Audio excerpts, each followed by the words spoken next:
Good morning again, friends. It is good to be together.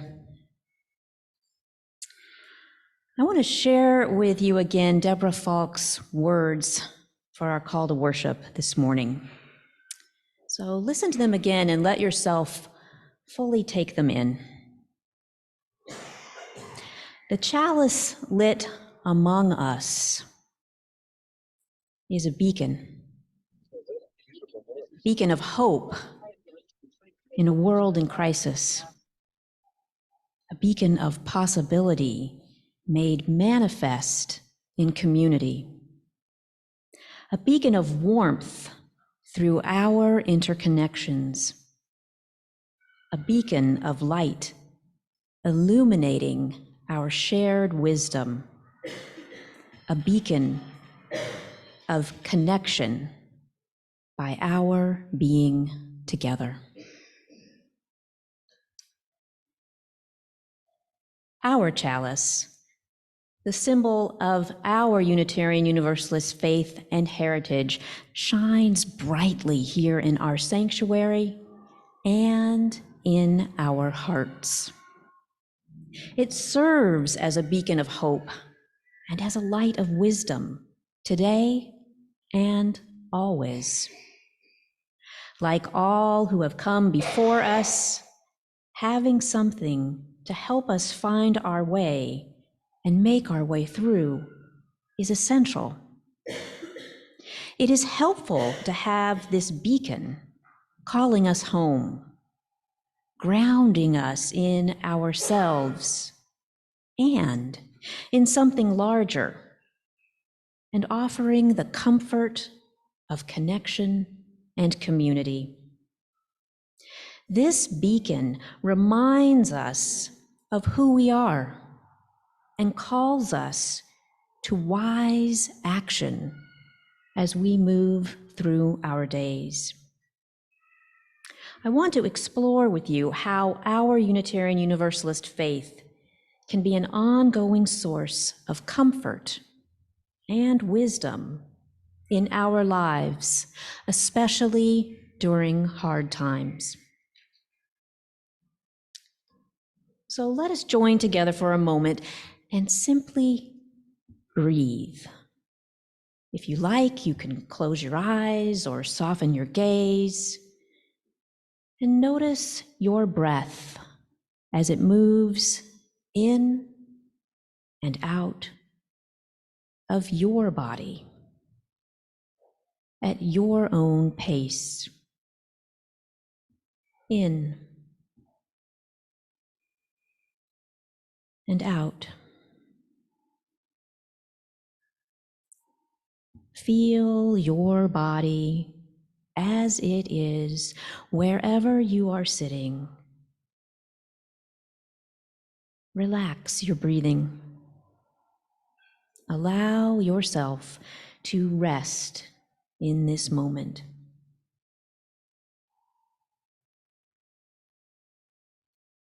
And see what comes as you hold in your mind and heart an idea of what it is that brings you comfort.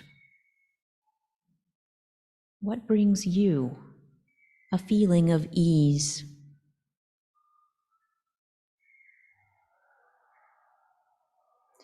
Perhaps you might be thinking of something soft, like we explored with the children this morning. Maybe you too find comfort in a particular place, perhaps in nature, in a gentle breeze, in a spot of sunshine, in a smile, or in a hug. Maybe it is the sound of a loved one's voice, or the patter of rain hitting your roof. Perhaps it is a nap. Rest here and know that there are so many ways we feel comforted. We can feel as if our soul has been fed. And it is good to know this and to remember in times of distress. For now, I invite you simply to notice what is arising for you in this moment. And if no ideas or images of comfort come to you right now, you might check back with yourself later and see if anything is arising in you. Take another centering breath and bring your attention back to our gathering.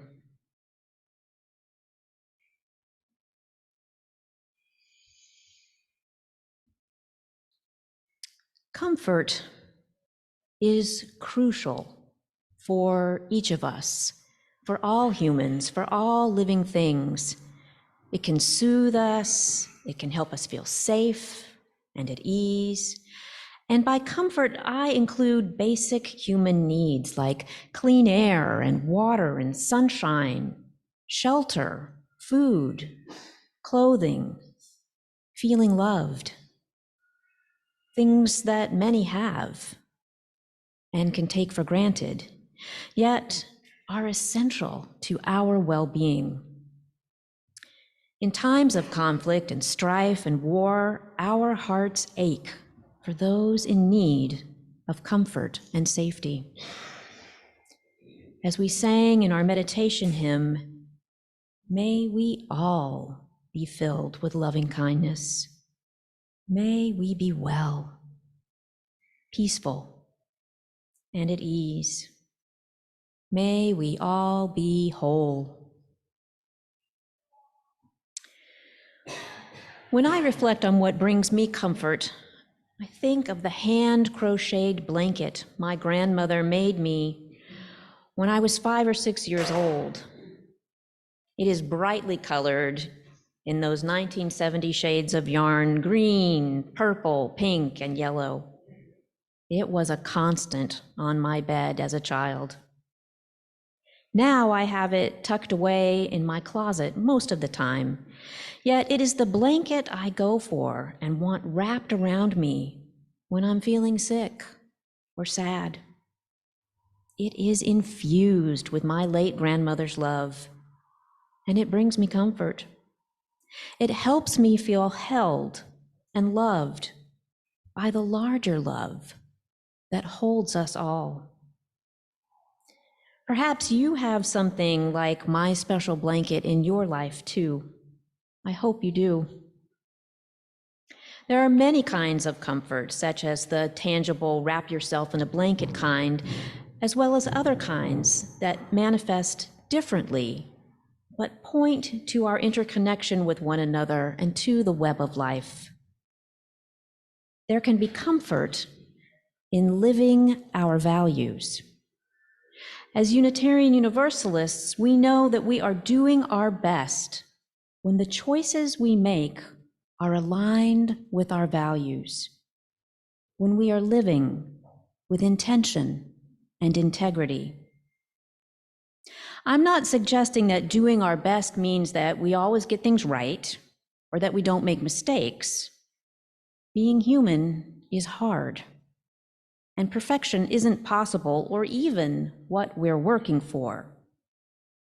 What we are about is living in ways that help care for our earth and her creatures and each other and ourselves, helping each other find comfort in the largest sense of the word.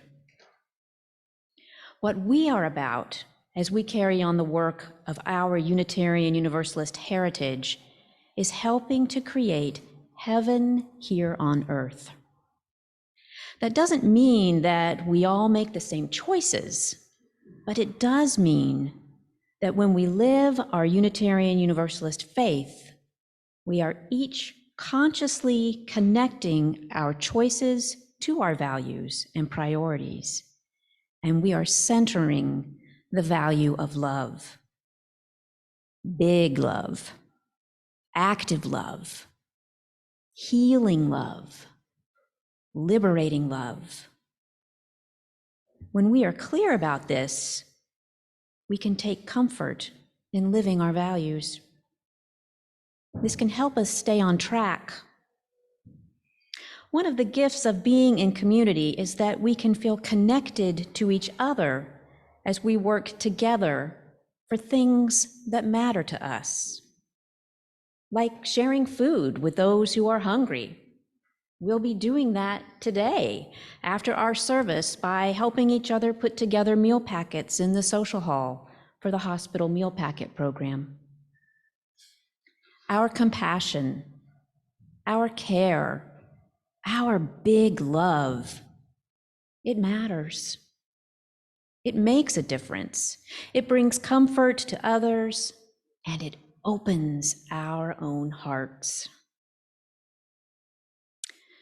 I'm focusing on comfort today because I am aware of the heaviness of our days, the heaviness of our hearts and spirits as we each make our way through our own personal trials, and also as we witness the violence, trauma, and suffering of others around the globe. I want to encourage each of us to tend and care for ourselves by being grounded through small acts of comfort, such as lighting a chalice, a beacon of hope, when we're at home, perhaps at mealtimes, making time to meditate or pray regularly, or to sing, or move our bodies daily.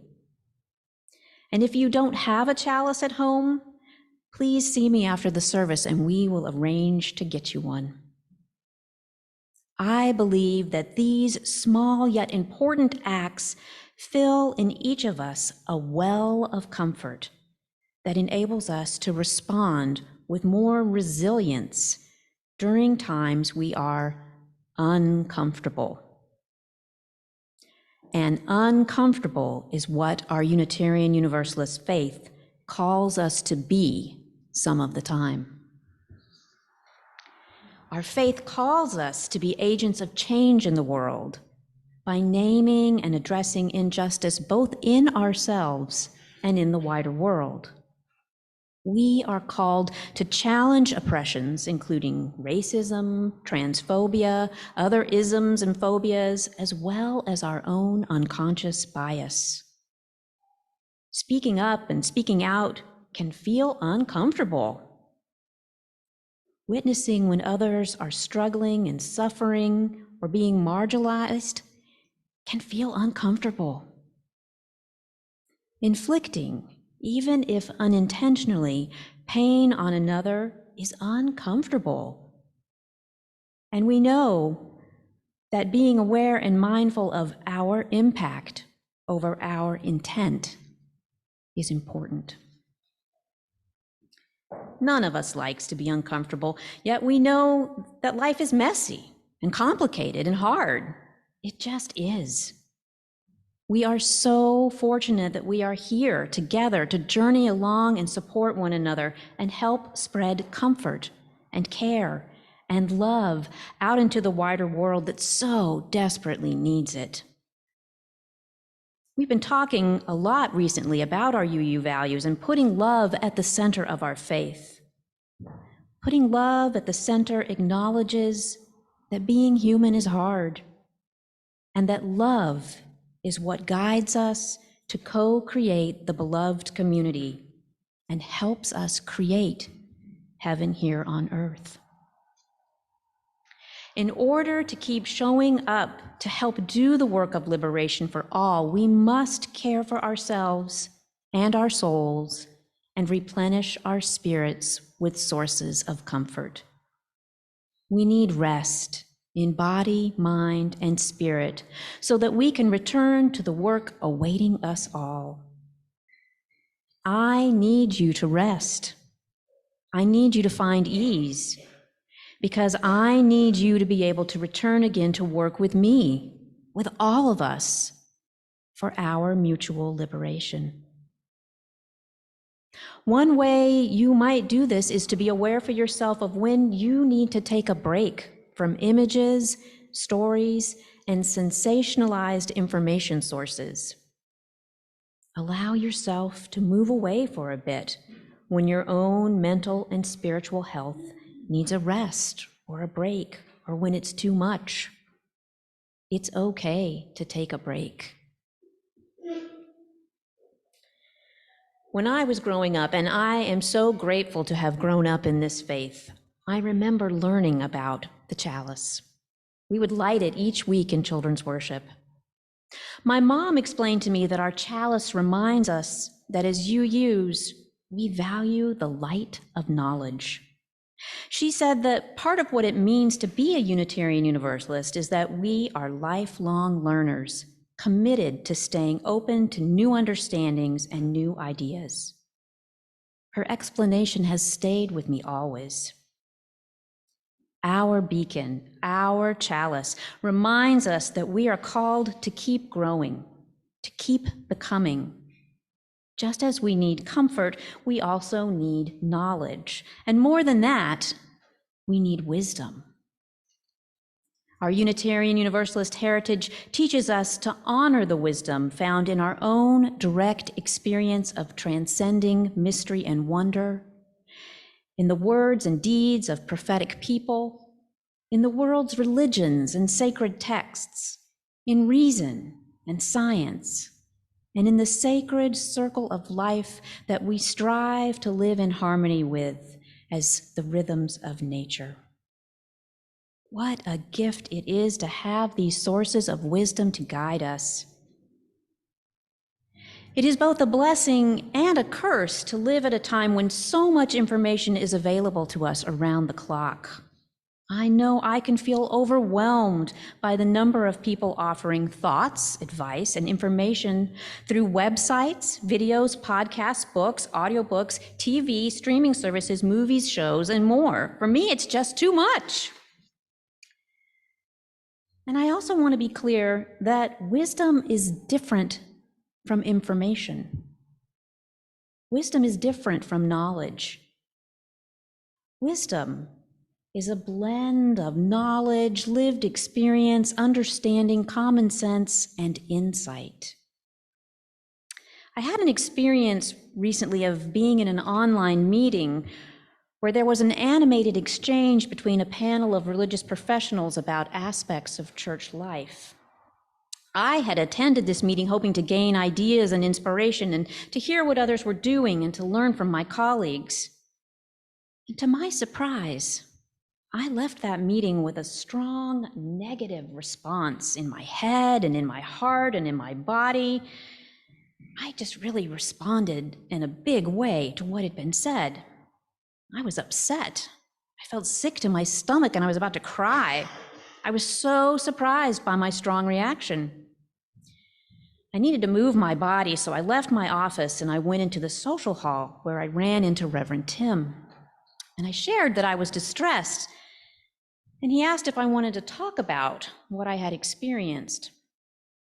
I appreciated his offer and his support, yet I needed to figure out what had been so distressful to me before I could talk about it. What I later was able to put into words actually was a question.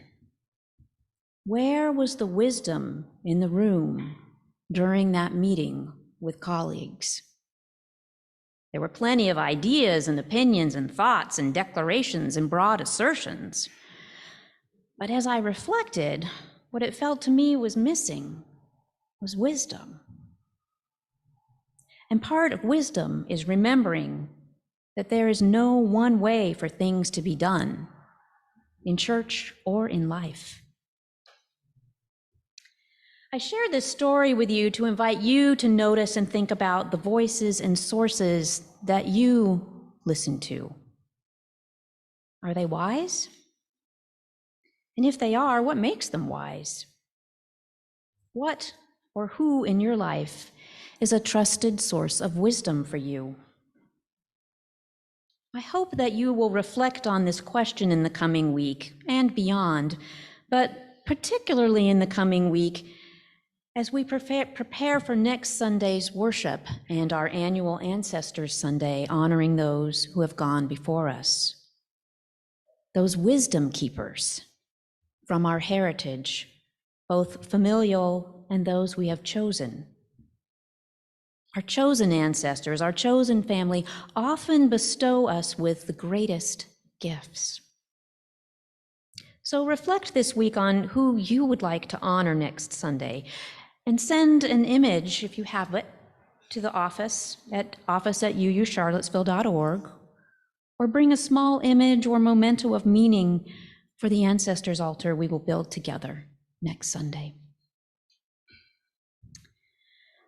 Just as I spoke earlier of comfort and discomfort, I would be remiss if I also didn't name that there is wisdom in the world that doesn't perhaps match our individual worldview or our own lived experience.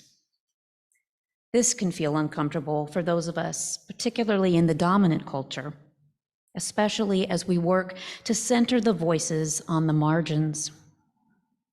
So I invite us to hold this in our consciousness. Our lived experiences are ours. They are not everyone's. This is so simple, yet it can be so easy to forget. Inviting curiosity to be our companion can help us stay open to new understandings, even as we pay attention to where wisdom is in the room. What are sources of wisdom for me? Certainly colleagues, and I'm working out for myself how to engage with my colleagues that were online with me in that meeting, and to work through my experience of distress and to hear about their own experiences.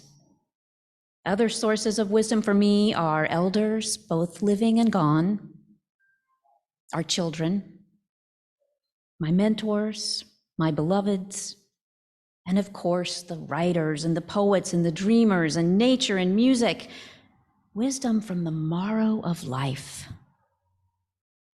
May we all find comfort and seek wisdom, and may we each know always and never forget, to the depth of our bones, that we are held by the larger love that holds us all and never lets us go.